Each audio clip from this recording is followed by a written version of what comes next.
Ration card धारीकों पई आसिला सबुठु बड़ खबर। राशन कार्ड उपभोक्तांकर ना कटिब। सरकार पक्षरु जारी गाइडलाइन अनुसार एभली घोषणा करा जायछि।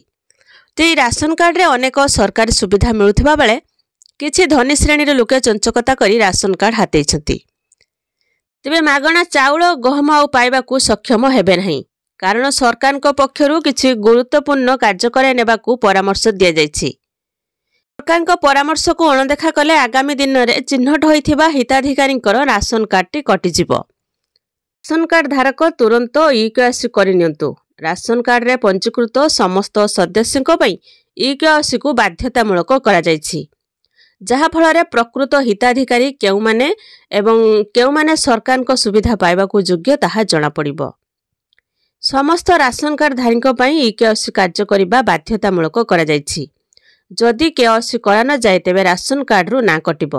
आपण माने राशन कार्ड रे केवाईसी करछंती कि नहीं कमेंट रे जणेबे। भूत राशन कार्ड धारी एवं धनी श्रेणी रे लोक राशन कार्ड हाते थिले ताहा काटी दिया जिवो। जेउ माने केवाईसी करि नथिबे सेमानक राशन कार्ड आसंता फेब्रुआरी 1 तारिख रु एहा कटि जिवो। पूर्वरु जनवरी 1 रु राशन कार्ड कटि जिबा नै सरकार एडवाइस जारी करथिले, किंतु परे ताहाकू फेब्रुआरी 1 तारिख को वृद्धि करछंती। तेबे जनवरी 31 मध्य जो मैंने राशन कार्ड केवाईसी करिथिबे सेमानक राशन कार्ड टी जारी रहिबो। राशन ले मिलुथिबा सामग्री जेपरि चाउल गहम आदि बंद कर दिया जिवो। जदि राशन कार्ड धारक तेबे आपण माने केवाईसी करिनियंतु।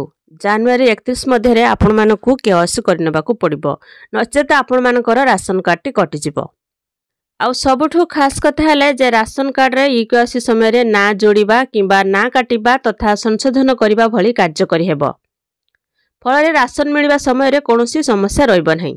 जदि आपण मध्य आपणकर ई-केवाईसी रो स्थिति जांच करिबाकू चाहुचंती तेबे एथि पई मोबाइल नंबर थिबा आवश्यक। केवल मोबाइल नंबर नुहे, मोबाइल नंबर रे निज ना रे मध्य थिबा आवश्यक, कारण पंजीकृत मोबाइल नंबर बिना ई-केवाईसी होई पारिबो नहीं किंबा जांच मध्य करि हेबो नहीं।